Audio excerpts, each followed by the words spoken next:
Tim. I was going to ask you, what's your relationship with your dad like? He's dead? Oh, same. Today on Christian Movies Are Funny, we're going to review a Christian movie with Tim and me about a subject matter very close to our heart. It is the funniest thing. Welcome to the podcast. My name's Anthony. That's Tim. This is the segment where we review Christian movies. And subject matter that really connected with us on this one. Before we jump in, let me just say we announced this last podcast. Going to keep telling you about it. We're partnering with Compassion this year, trying to see 100 kids sponsored. Compassion International. Compassion International. Not the local government of Compassion. Right. Which you should probably get on board with, about being compassionate about people around your neighborhood or in your home. Right. You should. Just people in general. But this is Compassion International. That means right. Other nations. Right. Yeah. It is very funny linguistically. I didn't even really think about it. But it's like, we're partnering with Joy. Like, okay, so we try to do that all the time, but like there's a company called... Right, yeah. Compassion International.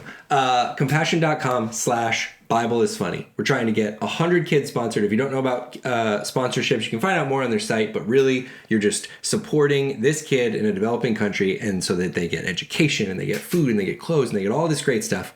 And it really kind of can shift the trajectory of a whole life, of a whole community. The work they're doing is super duper cool. So what we want you to do, compassion.com/Bible is funny, sponsor one of the kids. Then tell us you did that. And then we're going to shout you out here on the podcast. We want everybody to be doing this. This feels very biblical. It's like what Jesus would have done. Go tell it on the mountain, he said. Over the hills. Because if you don't, Grandma will get run over by a reindeer. Now we're conflating stories. So anyway, compassion.com/Bible is funny. It's in the show notes. Check it out. Thank you to everybody who's looking into it, talking about it. I know it's a commitment. I'm not going to say it's not a commitment. It's every month, and you're really like coming alongside a kid in a developing country. It's really cool work. I hope you check it out, and thank you for doing that. Now, back to our podcast. Wow. You got real dad mode there. Hard shift. My computer locked me out. Oh, boy. Oh, and it doesn't like my password. Oh, my gosh. This is bad content. Okay, Tim. Ant. Tell people what they need to know about Today we are consuming and discussing a Christian movie. It is the 2019 Christian movie adaptation of My Big Fat Greek Wedding, Heavenly Deposit. Heavenly Deposit. Tell the movie people. with maybe the worst title that we've ever had. This is a 2019 film. It is directed by George Vincent. And Rick Urban. It's also written by George Vincent. Same one, or I believe. Okay. Also starring George Vincent. Oh, nice. As Peter Reynolds. He is the main dude. He if you don't know, he has a voice. He had a voice in the movie Soul. He like the animated. Which film. one? He's Archimedes, I think it was. Okay. Like the Greek guy, because he's Greek. I assume. So he was in there. He was also in. He's also in a TV series called Time Traveling Bong. That I haven't seen it yet. Sure. He was in, I don't know season one or season because it really got good season 2. I think it's a Comedy Central series. I have not seen it. But he, to me, I don't know if you thought this, but he looks like a young Paul Reiser, like from back in the day. Okay. From like Mad About You. Got that vibe to him. Very likable. Stars Christina Denton as Ellie Reynolds, his wife. Okay. Mike Madrigal as Matt, the best friend. And he wasn't even listed in the credits, which was frustrating. In the main credits. Mike Madrigal? Mike Madrigal. I thought that was interesting too. I had a hard time finding him. Yeah. Because I thought he looked like the guy from Impractical Jokesters. Oh, I don't. Joe, what's his name?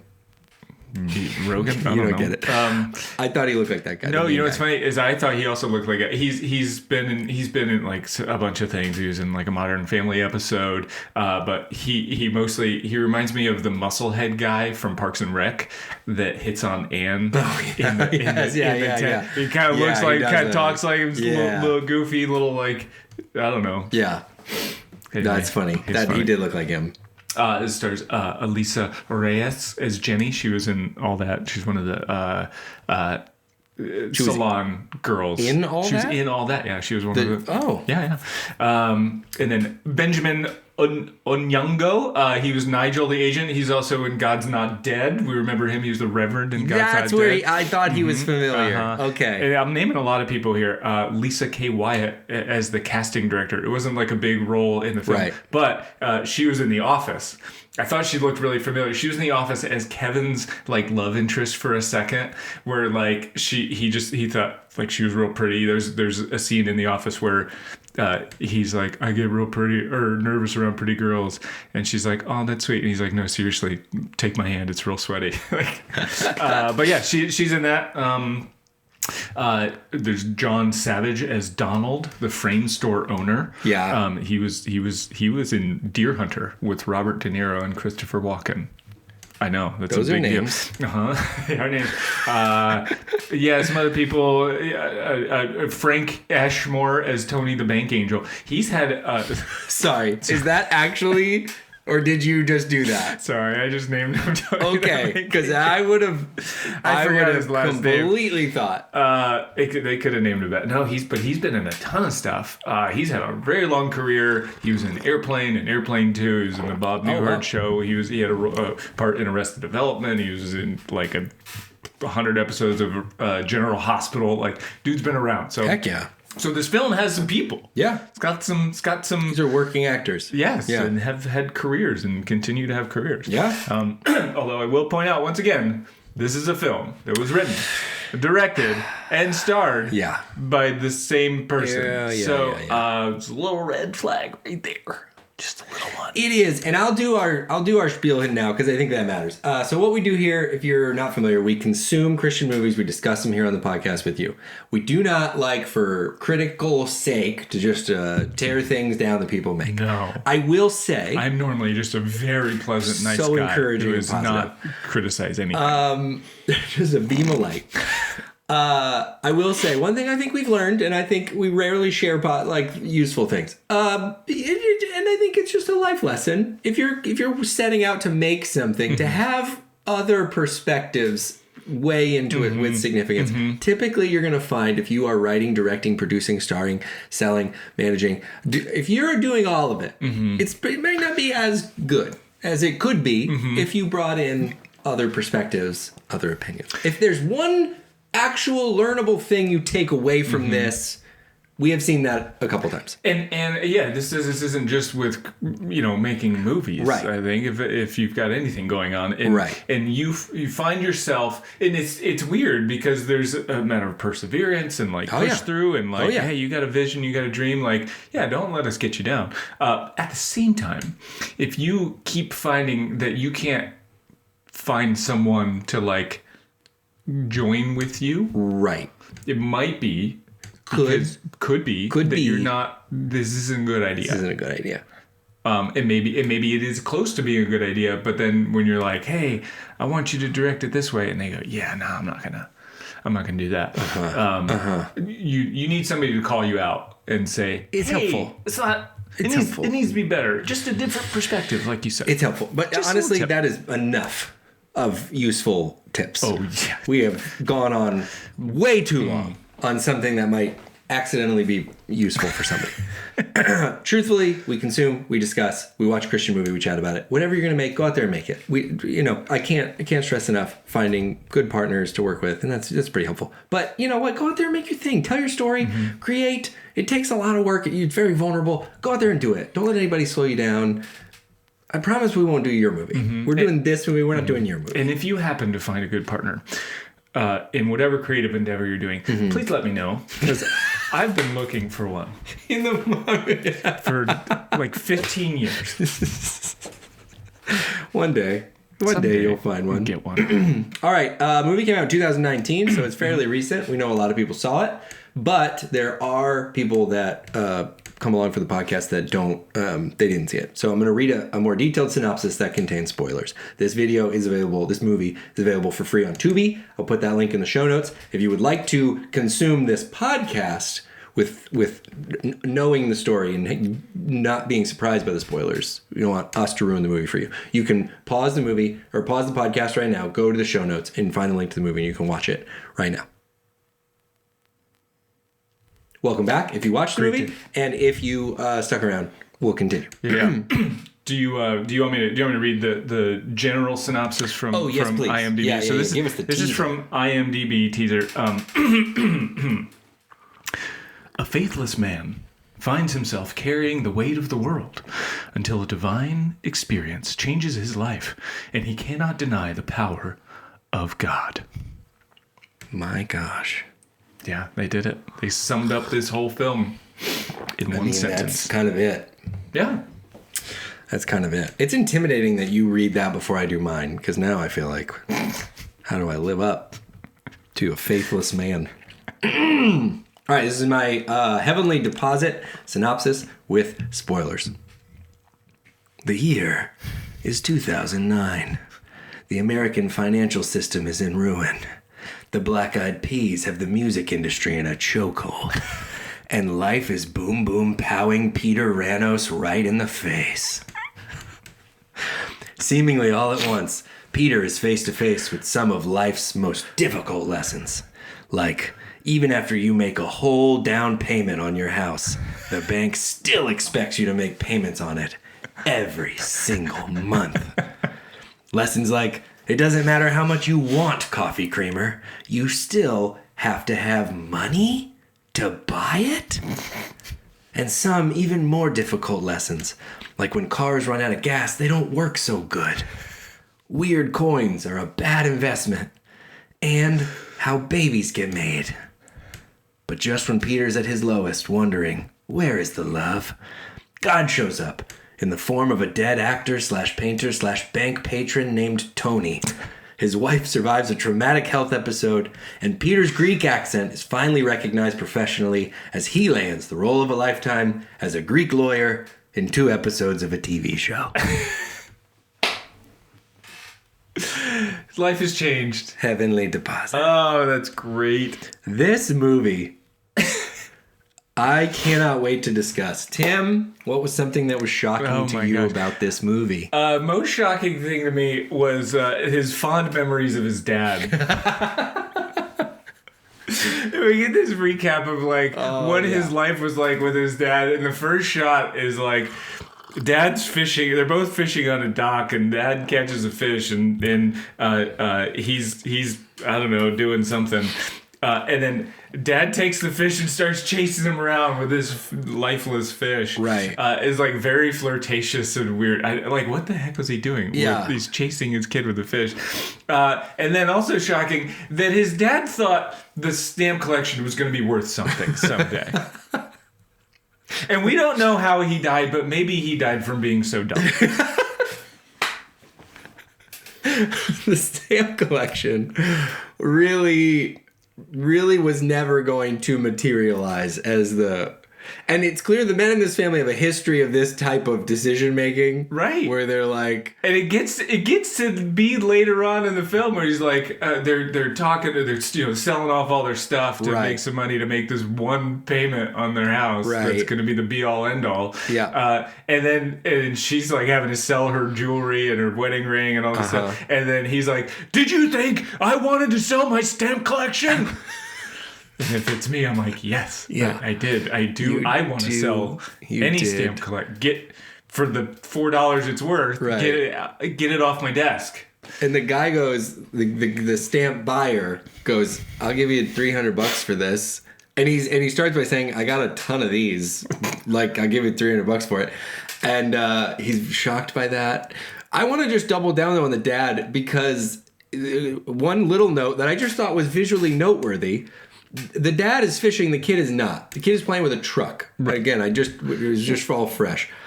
And to me, that's a visual cue that the kid didn't want to go fishing. At least that's what my life looks like. I'll push back on that a little bit, because I've gone fishing with my kid. You do stuff with your kids, and you're like, hey, we're going to commit to going to the beach, or do you want to go fishing? Daughter says, yeah, that sounds awesome. Okay, let's go fishing. It's going to take longer than 5 minutes, though.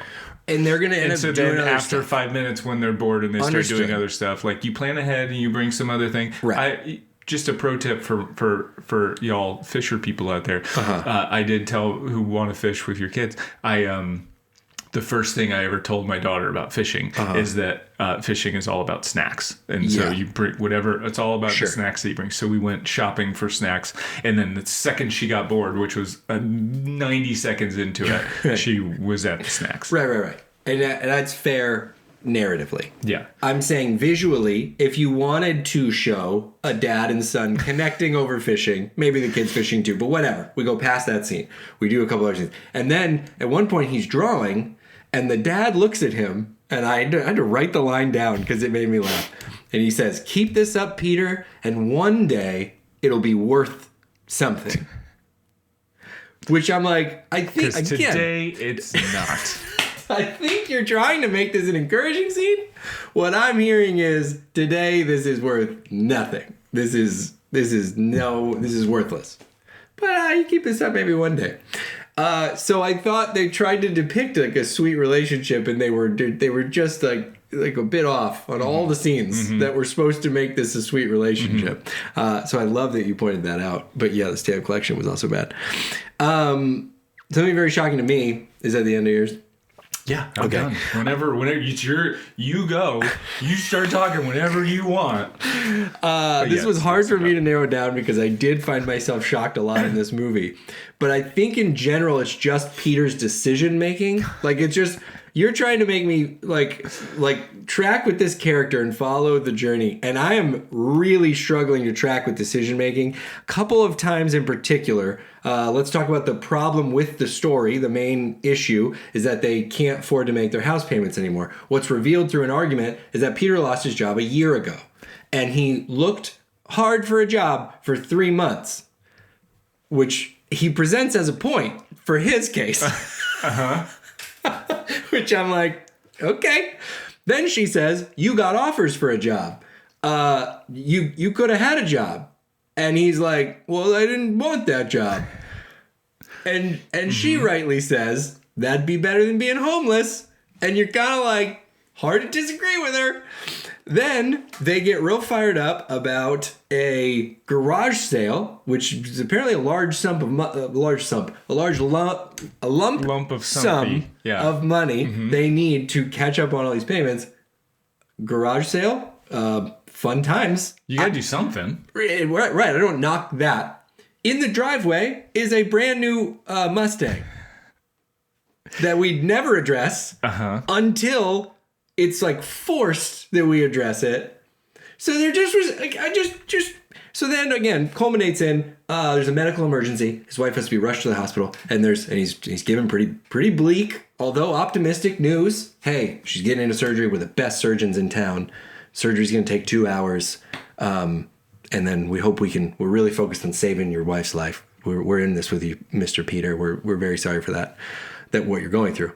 And Peter is obviously in the waiting room, right? You've seen this in a movie. We get the sense. And his friend's like, well, you were going to go sell some jewelry. Well, I'll hang out here. You go. Sell the jewelry.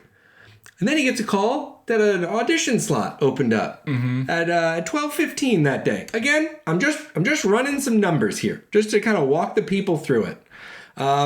So he was told the surgery going to be 2 hours. He gets a call from his agent that a slot opens up to audition at 12:15. He leaves the hospital, which again was kind of first point. I'm like, it's hard to get with that decision, but I understand there's nothing you can do. You're trying to save your house. Sure. He leaves. He goes to the jewelry store. Your wife's sleeping anyway. She's sleeping, I guess. You go to the jewelry store. And listener, watcher, I can't stress enough how much I was pained by the decisions that were made. He goes to the jewelry store to sell his jewelry. Guy says, I got to melt all your jewelry down before I give you a price on the jewelry. He's like, oh, okay, go ahead. That sounds legit. Melt it all down. He sells the Mustang for $4,000 at one point in this movie. You're just like, Peter, you are self-sabotaging in return. Anyway, back to the wife. He leaves. He says to the agent, I can make the 12:15 audition. And then he sells jewelry. He goes to the audition. Kills it, by the way. Greek accent on point. Then he's kind of moping in his car. Then he feels compelled to go to a bank. He goes to a bank. He meets Tony, the dead artist banker angel, and he talks with him there. And Tony, after he gives his life to Christ, because he did a Christian movie, Tony says, check the time. He looks at his watch. He says, it's 5:38. He says, I'm going to write that down because this is like a very special day, blah, blah, blah. And I'm like, it's 5:38? What? She was in for 2 hours. What are you doing? I was losing it. And so then he ends up back in the house. Thank God for Matt, who's apparently been making all the decisions in there. I don't think Matt has a job either. He's always around. I was just struggling so much. Then he gets back to the hospital and she's like, oh, I'm so glad you're here. And I'm like, Peter, get your life together. So you're telling me the guy who writes, directs, stars in the film also has a character that makes bad decisions? Maybe. Just like maybe consult a writer who would line up some of the story points.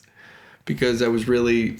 I'll add on to that one. And one was like when he's going back into the shop, the frame shop. So he was supposed to be there at 10 a.m. sharp. Mm-hmm. Well, all this stuff happens. His wife, he's on his way to whatever, figuring some things out. And then his wife goes into the hospital for this emergency surgery. Well... He walks into the shop in the afternoon, and this guy was like a stickler about being on time and whatever, and this was his first day on the job. Right. And then he walks in and is like, hey, let me explain. Let me tell you, let me talk about it. And the guy's like, no, I don't have time to hear your excuses. It's your first day of work. You need to be on time. And he like never at any point goes, I took my wife to the emergency room. That's all it takes. It's just one line. I took my wife to the emergency room. My wife just had emergency surgery. She was about to die this morning, and I'm here right now. Mm-hmm. I think anyone... No, he did not. Literally anyone would go, oh, man, Tim. Even me, I would do that. And I'm the most cold-hearted Grinch you know. It was, again... And then like he goes out. The thing they're trying to get to is like, oh, everything's going wrong. But it's all like what killed him was it's all avoidable. He goes out to his car. He's like, I can't find my car because it was towed. Because you parked where you can't park. It was towed to an impound lot. You go to the impound lot. You don't have the money to pay. So you sell your car to that man for $4,000, roughly the price of like 4 Disney tickets. Mm-hmm. You sold a whole Mustang car. You got to start making better decisions if I'm going to care about you keeping your house. Because everything I have to consider at this point makes me think, you're out of that house next month. You are not going to make rent next month. This was for 1 month. This got us out of this pickle. The way you're making decisions, brother, this is not going to be good long term. Yeah. Oh, I'm sorry for getting so worked up, but Peter's decision making was really giving me a hard time. Give me something. Give me something you want to see less of. Character you want to see? Well, that's funny. You said some character. That's funny, but mine is kind of a thing. This generic blue baseball cap on Tony the Bank Angel. Yeah, that was a choice. It was like it was a choice. It was a deliberate choice. And every time, like, here's a guy in the bank, and he's, like, dressed up in a suit, tie, like, older man, like, he looks well put together. Mm-hmm. And he's wearing this stupid, generic blue baseball cap as if he's, like, gonna go rob the bank. And it is so jarring and shocking and out of place that I was like, every time I saw it, and it's only this one short scene, I was I was just so put off by it, and I wanted to see less of that. Yeah. So it was you make costuming choices, but that one was. I was confused for a while because he was at the bank. I thought Tony the Bank Angel was the bank mortgage guy from earlier. Yeah, that's what I thought. He looks a lot like him. And I wonder if that went into the hat. If they were like, what do we got? Which put actually a hat on him? Didn't help. It actually made it worse. No, I was like, is that the guy like in a hat? That guy wearing a hat. That's exactly what I said. And he's like, because he walks in and he's like, how are you doing? And he's like, I'm better now that you're here. And I'm like, oh, okay, so he's paying, maybe? Right, they're familiar with each other. thing? Yeah. It was odd. Character I want to see less of was the frame shop owner. Oh, wow. And this is because, primarily because I'm not convinced he's not a serial killer. He takes a picture of his family and he just gives no additional, he says, I lost them all. They all died 6 years ago. At the same time, yeah. Okay. No further questions. Guy, he goes to shake his hand. He's like, nah. He's like, he gives him a job. Frame shop owner gives Peter a job. And he's like, oh, thanks so much. And he's like, nah. I just was not convinced. But then he high-fives him. He high-fives him later, and he has a whole group of misfits. Either he's a serial killer, maybe he works for the mob was another thought I had, and the frame shop is a front, because frame shops are a thing that I'm like, that's a front. You can't make money. You're not making rent every month on a frame shop. No. How many people are framing things? Don't look here. Frame shop owner was mine. All right. Character you want to see more of? I want to see the character development. It was the guy who came in from the Craigslist ad to buy his spear. The spear, yeah. Because he was really into it. The scene was set up kind of weird because nobody I've ever sold something to on Craigslist have I ever invited into my home and then sit on the couch with him and have dialogue and discussion. No, this happens in a Kmart parking lot. That's how those interactions go down.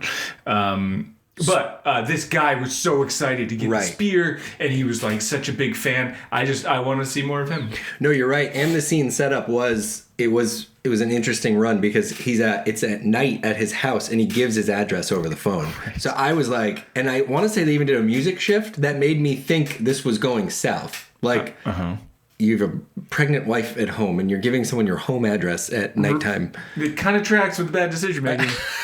Just saying. 100%. Oh my gosh. Okay, character I wanted to see, but yeah, there was a giddy energy there, and he gave him a weird hug. It was. I was into it.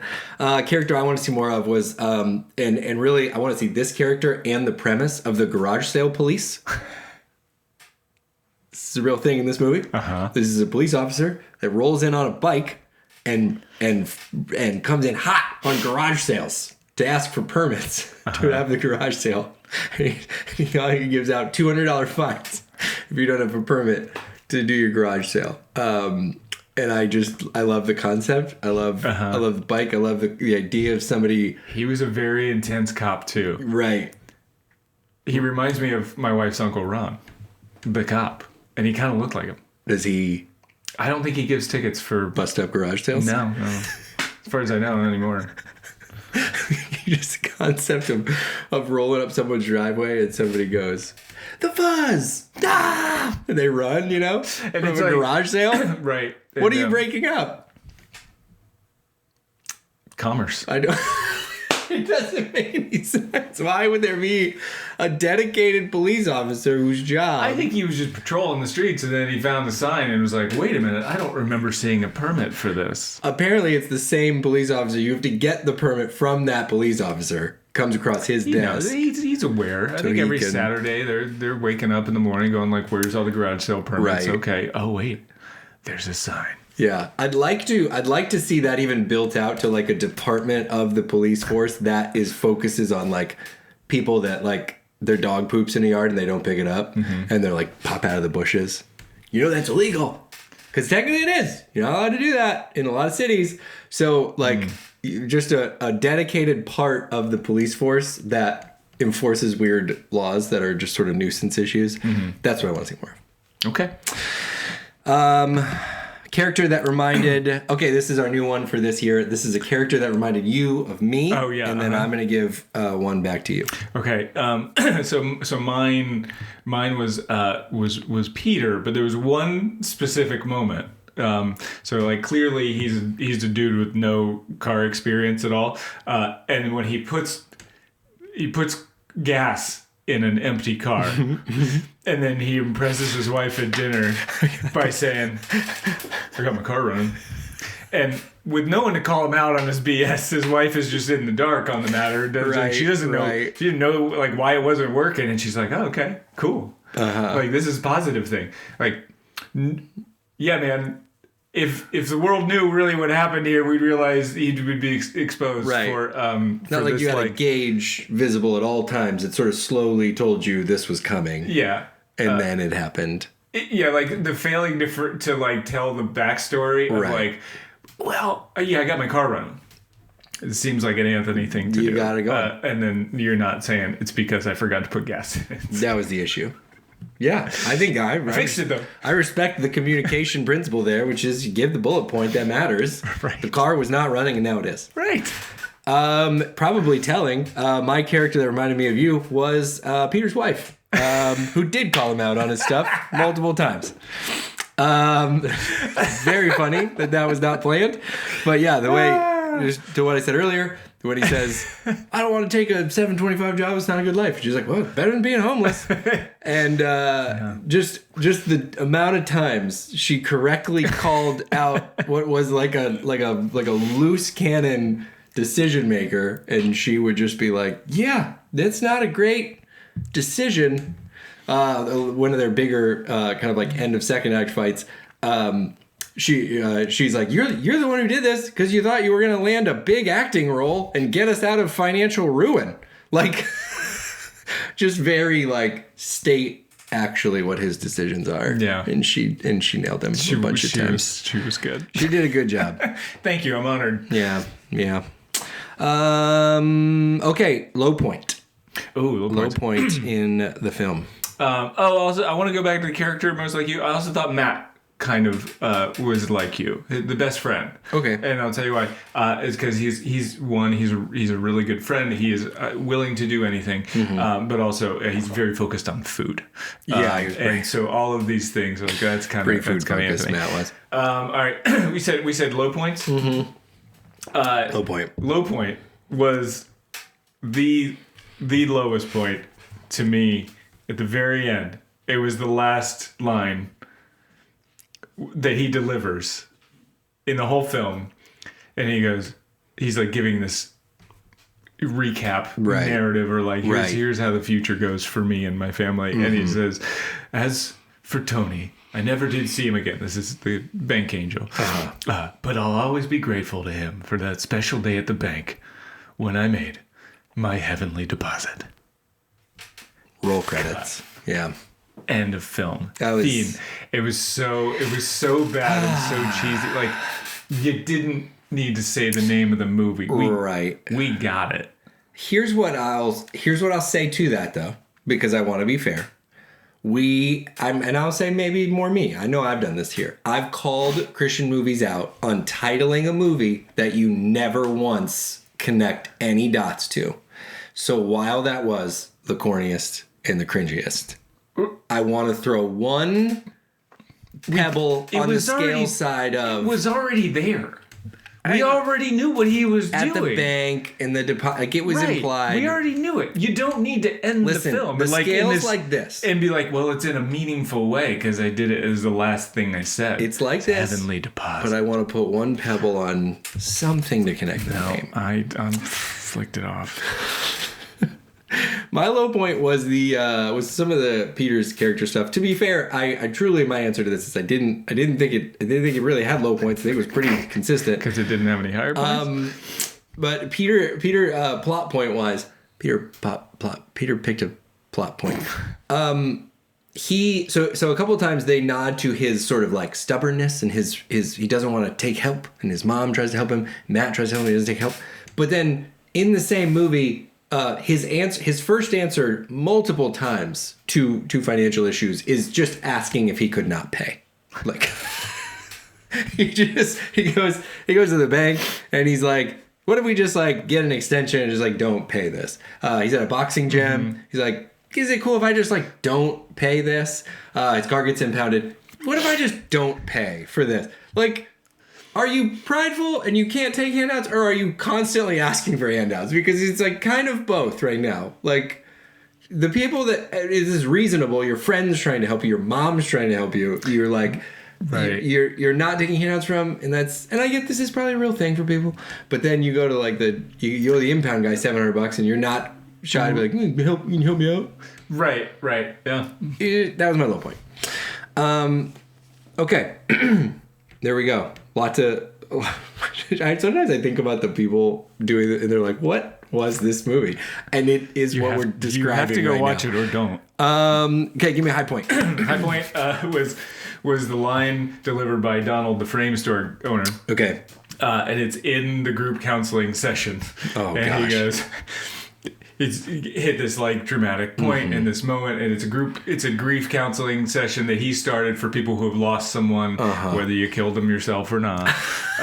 People were lost. People were lost. We didn't say how. But like everybody, people are sad and they're talking about grief and all this stuff. And his line is, losing someone you've loved is like losing a finger. Your hand still works, but you'll always miss that finger. What? So like losing your spouse and daughters like in a fiery car wreck, I assume, is like losing your finger. No, it's not. It's not. I haven't had that happen to me, thank God. Right. But I do disagree. Automatically, yeah. It's not like it. There's nothing. Yeah. Maybe somebody out there has lost both. I don't know. You can correct me if I'm wrong. I feel like just right away when he started saying it, you were just like, yeah, this isn't. There's not an analogy here. This isn't the one. And if there is an analogy, my recommendation is get it off of the human experience. Like, these are two things humans could experience, and you're comparing them to each other, and one's obviously a lot worse. If you want to be like, it's about a mythical character in a story that helps you somehow connect this sort of feeling, maybe, but don't be like, ooh, that really horrible thing you went through where all your family died. It's kind of like when you forget your lunch. Your tummy's always grumbly. You're always going to be hungry for more. Like, no, it's not. That's a thing that can happen. Right.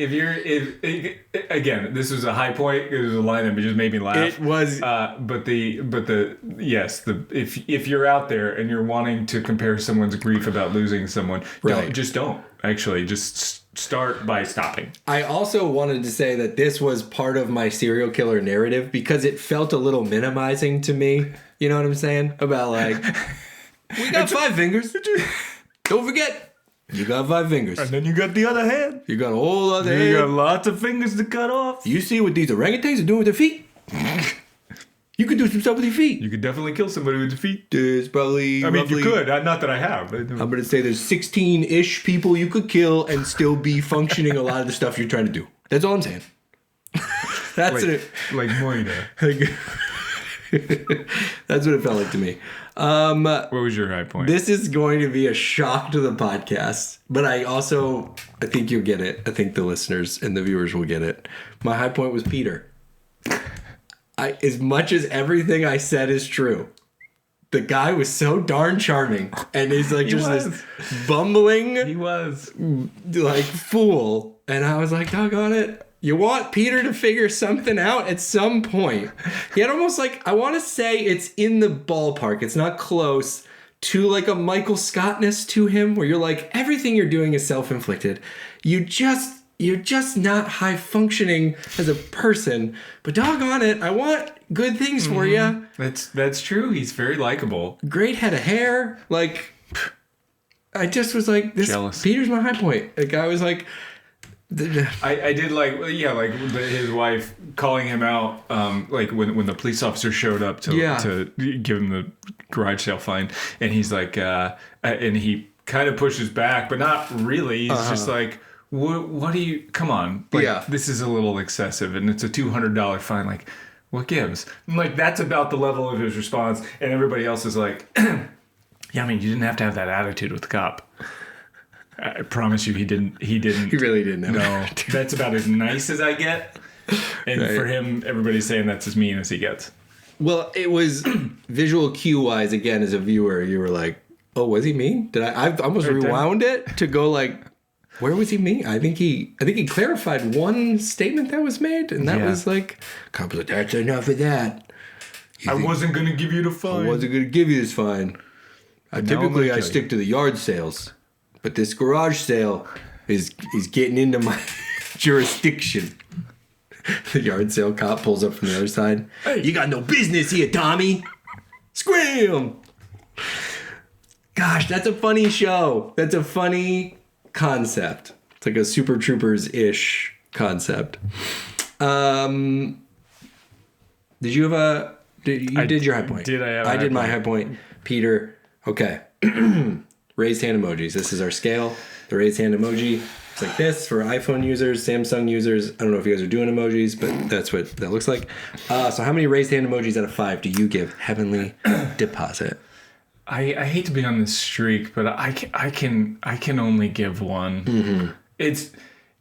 There wasn't something redeeming at the end. I mean, there was like this cheesy story about like, oh, you pray and get Jesus and then everything turns out right and you get that 1 month of mortgage. Right. You keep off. the house.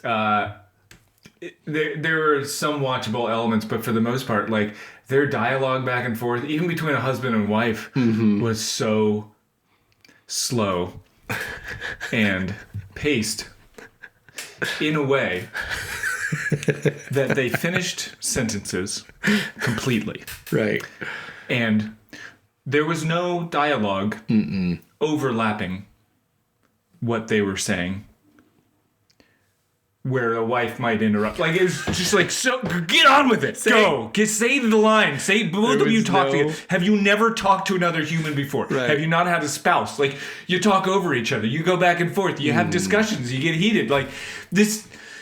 And nobody's sitting there over his shoulder going, hey, man, maybe you should have their dialogue pick up a little bit. It was like ending all the words too, right? Like, I was working. You're like, okay, but nobody says the G. It's okay. Whatever.